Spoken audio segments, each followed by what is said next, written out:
Our channel. आज हम अपनी इंग्लिश में जो हमारी प्लेलिस्ट चल रही है बेसिक इंग्लिश की, आज हम सीखेंगे सब्जेक्ट। इट मींस दैट हमने पिछले क्या पढ़ा था, टेंसेस पढ़े थे, टेंसेस में सब्जेक्ट पढ़े थे, सब्जेक्ट के टाइप पढ़े थे, जेंडर पढ़े थे। आज हम उससे आगे पढ़ेंगे। आई होप कि आप लोग पढ़कर आए होंगे पहले की प्लेलिस्ट भी, राइट। अगर नहीं पढ़ी है तो लिंक डिस्क्रिप्शन में दे दूंगी, पहले वो सारी वीडियोस आपने क्लियर करनी है, देन आप ये शुरू करेंगे। ओके, सो आज हम पढ़ेंगे, हमने जो टेंस पढ़े थे, क्या पढ़े थे हमने, टेंस पढ़े थे।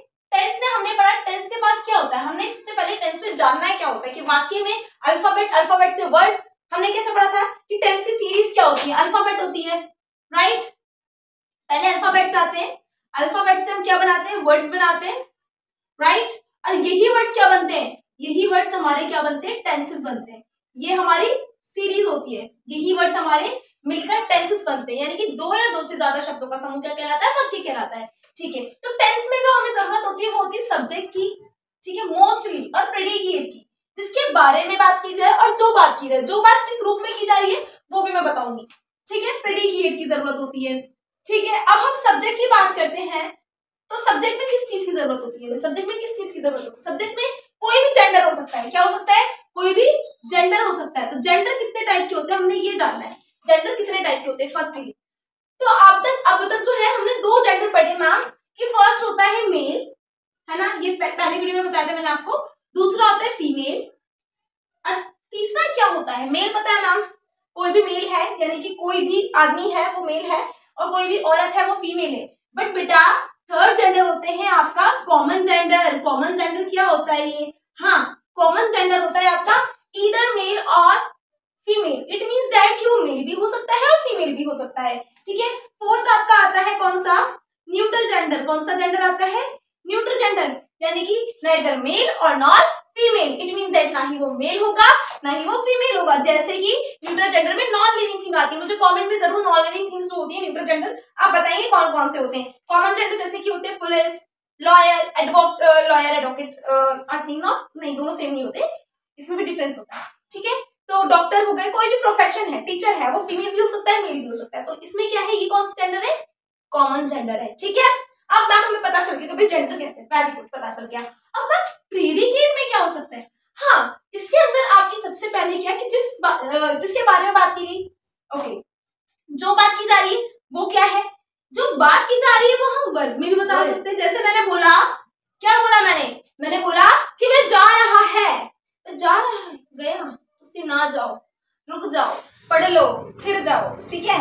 तो उसमें क्या है, वह जा रहा है, वह जा रहा है, तो वह कौन है, जेंडर है, वो मेल है, जा रहा है, रही नहीं है वो, तो वो मेल जेंडर है। ओके मैम, हमें इतना पता है, हाँ भाई आपको पता है। ठीक है, उसके बाद क्या है कि उसके साथ वर्ब, जाना, वो तो वर्ब है।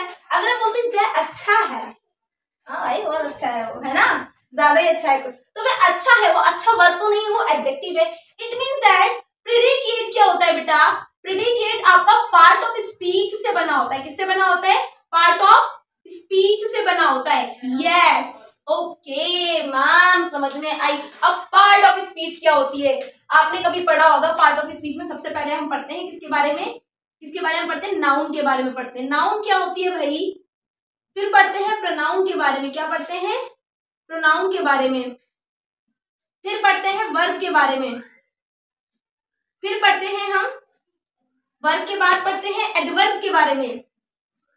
ठीक है, फिर पढ़ेंगे एडजेक्टिव के बारे में। ओह मैम इतनी सॉरी, आप क्या बता रहे हो बेटा जी, यही तो काम आनी है। ठीक है, एडजेक्टिव की बात पढ़ते हैं, किसके बारे में बेटा, किसके बारे में पढ़ते हैं, प्रीपोजिशन के बारे में। प्रीपोजिशन के बाद पढ़ते हैं हम कंजक्शन, और कंजक्शन के बाद पढ़ते हैं इंटरजेक्शन। ओके, सो ये होती है आपकी 8 पार्ट ऑफ स्पीच, टोटल होती हैं 8। ओके, इनके बारे में डिस्क्राइब करेंगे। नाउन क्या है, नाउन की मैं छोटी सी डेफिनेशन बताऊं तो all living words are noun. क्या होती है, all living words are noun. ठीक है, प्रोनाउन क्या होता है, प्रोनाउन होता है which words instead of noun, that's called pronoun, and verbs is action words are verb. Literally समझ में आ रही है आनी चाहिए। ठीक है, वर्ब क्या होता है बेटा, वर्ब होता है action words are verb. Okay, adverb क्या होता है, एडवर्ब क्या होता है? Which qualifying noun and pronoun, which modifying and qualifying noun and pronoun, that's called adverb.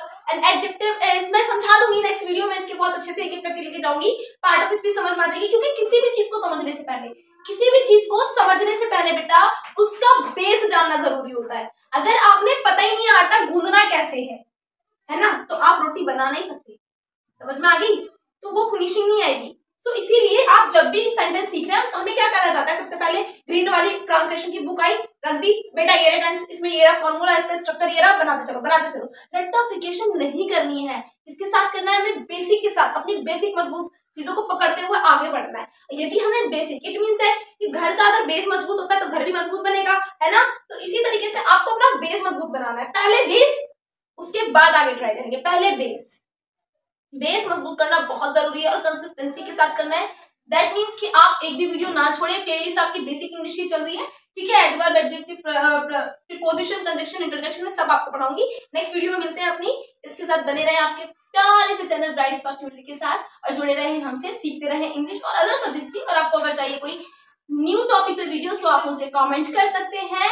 मैं आपके साथ हमेशा हूँ और मैं जरूर उस पर वीडियो बनाने की पूरी कोशिश करूंगी। Thank you so much.